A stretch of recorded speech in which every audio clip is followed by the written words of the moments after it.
Hey guys and gals, and welcome back to Fuzzy, your perfect outlet for film entertainment. Today's episode, it's a little bit dark, but I think that this might be a little bit better for the type of video that we're going to watch today.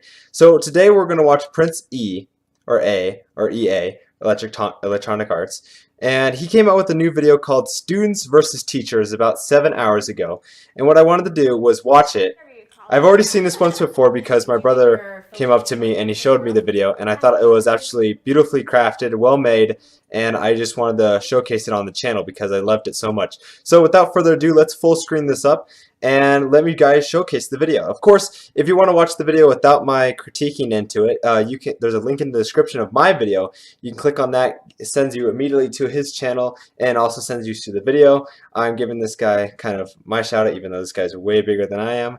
And without further ado, let's get into teachers versus students, or backwards. Your son is a failure. He's barely passing my class, and with grades like this, I'm just not sure what kind of future he's gonna have. What do you have to say for yourself? You're supposed to graduate this year.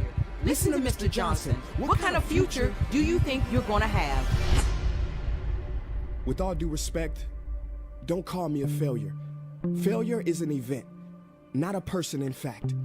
Alright, so I want to use that. Failure is an event, not a person. I want to use that somewhere in my teaching, anywhere where someone says that, oh, you're a failure. I'm going to smack them with, hey, failure is an event, not a person. Dang, hit him in the facts. And you talk about the future, Mr. Johnson, but you're not preparing us for that. Excuse me? Just listen to what I'm saying. I also feel like this scene with the teacher is a little bit dramatic. I've never been failing a class terribly bad, and I've never gotten a teacher extremely mad, except for when I was in second grade, but I was just a kid back then. So I feel like this event is a little bit dramatic. I at least know in a highly academic school that I'm in that has lots of homework overnight, I never have teachers that are quite strict as this man in this class is. But I'm in a highly academic school, and I've never met teachers from outside of different schools of my own, so I'd actually have no idea if this is actually the case, which if it is, oh my goodness gracious, it would absolutely suck to go to school absolutely anywhere. But that's just terrible if your teachers just don't care about you, or the teacher in this video is caring about him, saying that he's a failure, he needs to bring up his grades. I think this is just a bad teacher in general. It's probably a worst case scenario. I know that we at least have a couple of teachers in our school that are like this, but these are all those classes are academic classes, and you have to opt in to get in those classes. So if you're already in the class, you can just immediately drop out. So a situation like this where you have a teacher on a level-based system, and then it's a class that you need to pass to get to college, and having a teacher this hard, the school is a little bit harsh on this. So if this is factual, then this should probably be looked at by someone, and which is being done right now by this video being made. This should be good. Would you agree that in the future, most careers will become automated? Yeah, so? So the people who succeed will have to be curious, innovative, with resilience to adapt to new changes. What's your point? My point is, the focus in this school is not on that. It is on regurgitating information and test taking, and that's just real. But in today's world, creativity is the most important leadership skill. Oh, that's how you feel. He actually is right. I do think that if you want to succeed in life, you can't just do school. School is going to basically be garbage to you when you grow up. I'm only 16. I don't know what this actually means. But I feel like with the way that this regurgitated stuff, and I also have a brother that's 30, and he said that a whole bunch of all this school stuff is baloney, and that it never got him anywhere. And now look at him, he's unemployed, and he doesn't have to pay his college debt because he didn't go to college, but he has the same exact, actually no, he's not unemployed, he has some kind of job where he's working with someone else that has a college degree, and they're working on the same, oh no, he's unemployed now, but he used to have a diner kind of job where he used to be a waiter. But he had the same exact job that someone that went to college, got all 4 years and had all the degrees. He was a waiter too. So he was like, how epic is that? I didn't go to college. I got the same exact job as the person that was in college did. So all of that based on that, and going to college it's all repetitive and stuff like that. But you can't just do school. So what you have to do is you have to do outside of things, school, like maybe sports, swimming, what I did for mine outside of academic club that I was going to learn creativity and leadership was in Boy Scouts. And Boy Scouts is actually a major, incredible thing that teaches everybody how to properly use outdoor skills, how to use skills to talking to adults, people that have more authority than you, how to actually get up there in the ranks, how to use your manners, how to swim, how to do outdoor stuff, how to set up a tent, how to bake a fire. Boy Scouts is a perfect program for this. This is what creativity and leadership is exactly built for. I think schools should probably not be so focused on such factory-based kind of work and regurgitated stuff. It should be more focused on things like Boy Scouts and what they do and all of the programs that they have with learning all these new skills and stuff and having the blue cards and earning merit badges. I think if you show up to a college degree and you were to like sign it out, you would want more merit badges, because merit badges in Boy Scouts means that you've learned more things and you've actually gone out there and you've done things. Like I have the engineering merit badge, I have the robotics merit badge, I have the hiking merit badge, the camping merit badge. I have all these different merit badges, and I will like think highly of my Eagle Scout, higher than my college degree if I ever get a college degree. So my Eagle Scout is worth more to me than probably almost anything other in my life, probably besides my wedding. That has to be better because, of course, the wife. You don't have to believe me, but maybe you will believe the 1,500 executives who recently said creativity is the most important leadership skill. See, pretty soon, no one will be hired because of what they know, because who cares what you know or if you've memorized a fact? We've got Google and Siri for that. In the future, people will be hired because of what they can do with their knowledge. Can they creatively solve real-world problems, not just follow instructions or directions and bubble in multiple-choice questions? So, Mom, that's why I'm stressed, because these robotic tasks we learn in school should stop. Because no one can do a robot's job better than a robot. Billionaire founder of Alibaba, Jack Ma, said that we should not compete with artificial intelligence, but instead focus on developing unique human intelligence. Mr. Johnson, drills are for teeth, not the human mind. So these repetitive knowledge-based tasks we must leave behind. Or in the future, you're gonna find a lot of people graduating out of your class right into the unemployment line. Exactly. See, many top companies today don't look at grades. Mom, that old way is expiring. Google has been quoted as saying GPAs are worthless criteria for hiring. Founder of Tesla, Elon Musk, agrees. So My boy Elon. PewDiePie. say this with unease and sorrow. If you continue to teach today as you taught yesterday, then you rob us students of tomorrow. Mr. Johnson, I'm gonna keep it real with you. Sometimes sitting in your class is tough. I'm constantly thinking, if I don't look up at the clock, maybe it'll speed up. So I listen to you do my work and pay attention, feeling like an hour had to have gone by. But it was only 3 minutes. So if you wonder why we're bored in class, look, you wanna get a kid to hate reading? Give them this, a school textbook. And some people think it's our fault, and that hurts me. They say you can lead a horse to water, but you can't make him drink. And to that I say no. Firstly, you can put salt in that horse's hay and make him thirsty. And if you bring joy in your classroom, you can make any bad student nerdy. As he or she discovers the beauty of truly learning. Mr. Johnson, I mean no disrespect. You have the most important job on this planet. You build, create, and save lives. But if you really care about my future, like you say, then you have to fully commit and ask yourself honestly, how do I prepare a child for a future that doesn't yet exist? I also want to use that in my classrooms. I don't know, this video inspires me so much because I'm still in high school and this all still applies to me, only for like a couple more years though, until I'll probably go off to college. But I want to walk up to probably one of my favorite teachers, say, how are you going to prepare me for a future that doesn't exist yet? Dang. Here's a hint. The answer is not found in this. It's using this and this. See, in the future, we will need more passion and compassion. People with inspired hearts and wisdom to uplift this planet.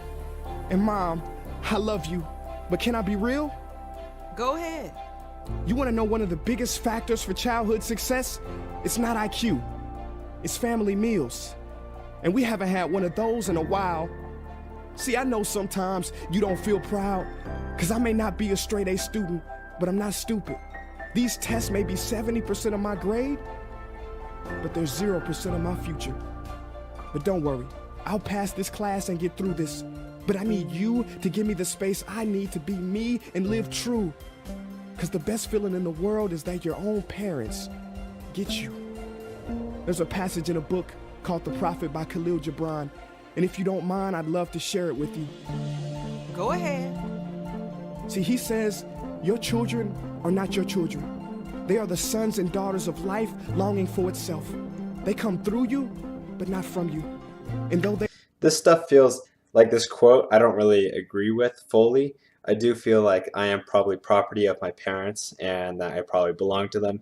And anything that they ask from me, I immediately have to respond to with obedience because they brought me into this world and I absolutely owe everything that exists to me is because of them. So I feel like this quote right here saying that we may have gone through you, but you don't own us is kind of like, I don't really fully agree with that because I think I completely owe my entire life and my sanity and my ability to live and breathe, be able to be happy and be able to be sad. All of that is based on my parents.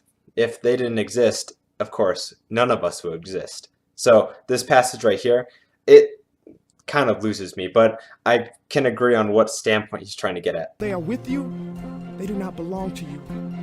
You may give them your love, but not your thoughts, for they have their own. That's like the only part I agree with, that you may give them your love, but not your thoughts. Because if you start to fill their own minds with your own thoughts, then it's basically just you made a clone of yourself.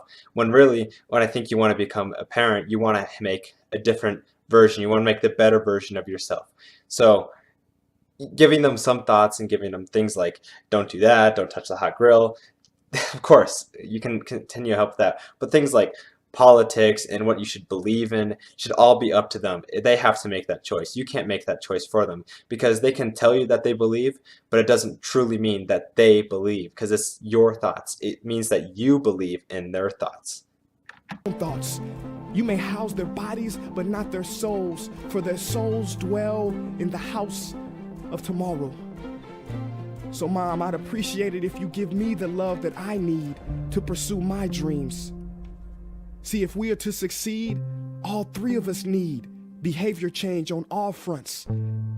We talk about the future, but the future is now, and it is created now by all of us. I've never heard you speak like that before. Yeah, I didn't know. But I'm going to reach out to administration and try to change some things. You have my word. What is one teacher going to do about it? We need an army. We can't go into battle with a single Viking. We need a whole barbarian of Vikings. And cut. There we go. That's all the information stuff. I don't know if I need to show this on my video, but there it is. There's a link in the description down below. Please subscribe to this guy. I'm going to subscribe right now and I'm going to ring... Whoa, what just happened? And I'm going to ring his notification bell because I truly enjoyed this guy's work. He's done videos before. I think I've shown a little bit of like the background of his voice in some of my videos in past. May have been my first FFN ever on the channel. So go check that out. It's actually a recreation of one of my friends, Hypewasian, redoing it with his friend Jackson. So go check that out. It's a completely epic episode, and I should have linked in the description. I think I linked in the description of Colin's video or Hypewasian's video, and you can rewatch that. And I'm pretty sure he has a link in that video of where he has the original video. But that was an epic video. I wish he had that somewhere up here, which he probably does. It might be this one right here. Let me see. Ah, shoot, come on, commercials, are you serious? 3, 2, 1, skip. Albert Einstein once Yeah, this is said, it. So, also, "Everybody's a genius. I'm going to post But if you what's judge wrong a with fish this. How by come I its can't? ability to climb a tree, Why is this in it widescreen? will live its whole This life is like super believing weird. I'm actually scrolled all the that way it up. is stupid." So this is the other video. I'm also going to link this video in the description below because I believe this is the original video. And I really enjoyed this one as well because he goes over a whole bunch of things about school and how things change, like phones have changed. They're now this thing that can fit in your pocket. It's not even this thing anymore. You got things like the 10 that are way better and have camera quality that fixes like black lighting, and that's amazing. And you have other things like cars. Cars have changed. We now have like electronic cars that have doors that flip open like Teslas, and we have a whole bunch of things have changed. And I think he's actually going over the scene right now. Here, let me go. Let me back up for a second. Treat students like cookie cutter frames or snapback hats, giving them this one-size-fits-all crap. Watch your language. Sorry, Your Honor, but if a doctor prescribed the exact same medicine to all... Maybe it's not this scene right here, but there's a scene in here where he's talking about school. I think he has it flipped open there, so that's why I believe it was somewhere close. But now that I look at it, oh yes, here it is. So now he's got like a super fancy car up on the screen. Today, and here's a car from 150 years ago. Big difference, right? Well, get this. Here's a classroom of today, and here's a class we used 150 years ago. Now, ain't that a looks the exact, well, not the exact same. Of course, we've got added color, but gosh dang, that's because the cameras have even updated. So, what the heck are we doing? I don't know. And I know that my school is trying to change, but the change is very, very slow. This stuff is the future we're talking about. Future needs to happen now. It can't happen at 0 miles an hour. It's got to happen right spanking now. What are we doing? Still waiting around. But with all that out of the way, I'd like to say thank you guys for watching. Go check out this guy's channel in the description down below. And with all that out of the way, subscribe, leave a like on the video. Check out my other channels that I have around. They'll be also linked in the description. Not linked in the description, but there will be like a bio down there in the description. So with all that out of the way, I'd like to say thank you guys for watching, and I'll see you in the next episode.